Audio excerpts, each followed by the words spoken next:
What if the single greatest wealth-building tool in human history has been hiding in plain sight your entire life?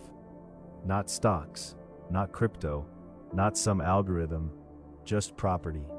And the people who figured this out stopped trading time for money a long time ago. Here's a truth most people spend their entire careers avoiding. Every dollar you earn from the job comes with an invisible expiration date. The moment you stop showing up, the money stops arriving. That's not a flaw in the system. That's the design. It's called active income, and almost everyone is locked inside it. You trade hours for dollars, climb the ladder, get the raise, and still wake up one day realizing that if you took 3 months off, your financial life would fall apart. Now contrast that with a completely different model: passive income.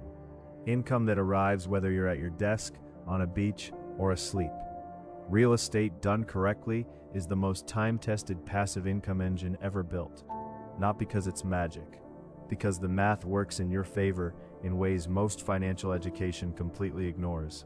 And in this video, we're going to break down exactly why.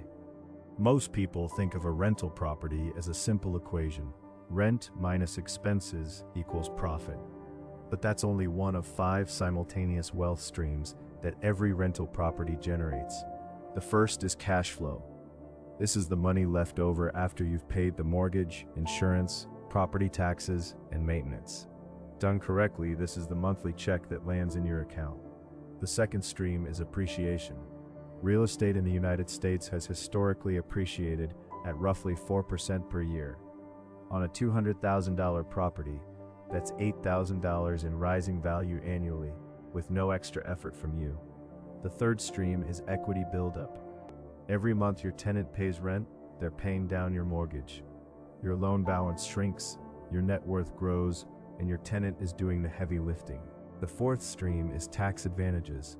The US tax code was written by people who owned real estate.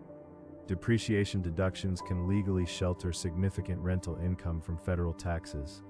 Many experienced investors pay almost nothing in taxes on rental profits because of this. The fifth stream is leverage. No other widely available asset class allows an ordinary person to control a $200,000 asset with just $20,000 or $40,000 down. When that asset grows in value, your returns are amplified far beyond what stocks can typically deliver. 5 streams, 1 property. That's the real math of real estate. Let me put a real face on this concept. In 2011, a middle school teacher named Marcus owned nothing but his own home and a car that was worth less than he owed on it. He made $52,000 a year. He wasn't wealthy, he wasn't connected, he just started reading. He spent 6 months studying real estate investing before he bought a single property. Then he bought a small 3-bedroom house for $118,000 in a blue-collar neighborhood outside Columbus, Ohio. He put $25,000 down, money he had saved over 4 years. His mortgage was $480 a month. He rented the house for $900. After all expenses, he cleared just over $250 per month in cash flow. Not life-changing, but something remarkable started happening. Over 5 years, the property appreciated to $156,000. Marcus refinanced. He pulled out $22,000 in equity tax-free and used it as a down payment on a second property, then a third. Each property added another $200 to $400 a month in cash flow. Each one appreciated, each one built equity. By 2023, Marcus owned 9 properties, collected over $7,000 a month in passive income, and had walked away from teaching to manage his portfolio full-time. He calls it the snowball, a small ball of wealth that grows on its own momentum once it's rolling. This isn't a fantasy, this is arithmetic. Now, before we get to the blueprint, I want to address the thing that stops more people from building real estate wealth than any other obstacle. It's not money, and it's not lack of knowledge. It's a mental barrier called analysis paralysis. Most people spend years studying deals they never buy, running numbers on properties they'll never own, and waiting for the perfect moment that never arrives. Here's what experienced investors know: there is no perfect deal. Every first investment is uncomfortable. Every first-time landlord is nervous.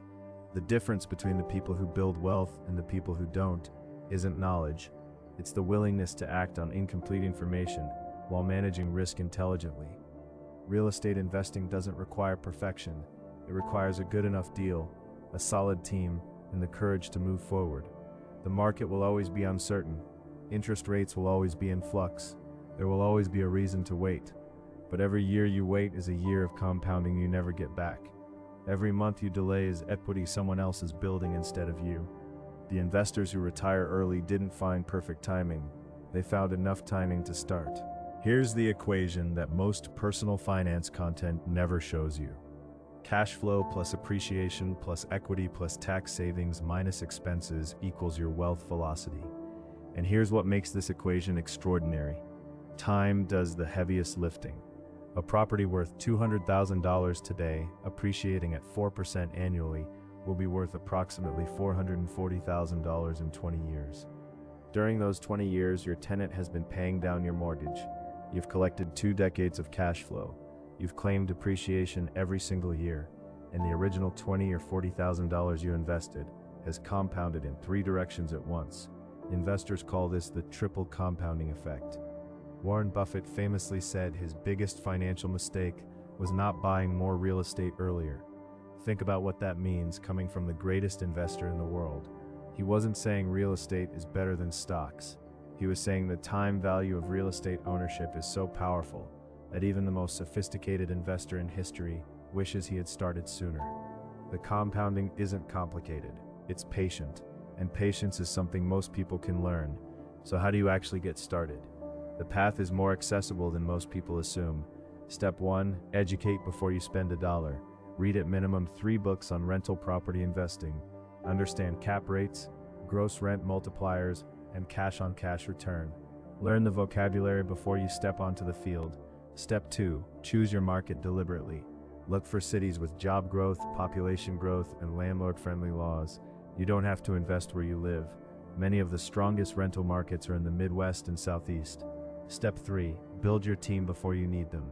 A real estate agent who works with investors, a property manager, a lender who specializes in investment loans, and a CPA who understands real estate tax strategy. These 4 people will protect you from most common mistakes. Step 4, run the numbers on every single deal before you fall in love with it. If it doesn't cash flow on day 1, keep looking. Your first deal sets the template for everything that follows. Step 5, start smaller than your ego wants. A single-family home, a duplex, a small condo. The size of your first deal is irrelevant. The discipline you build is everything.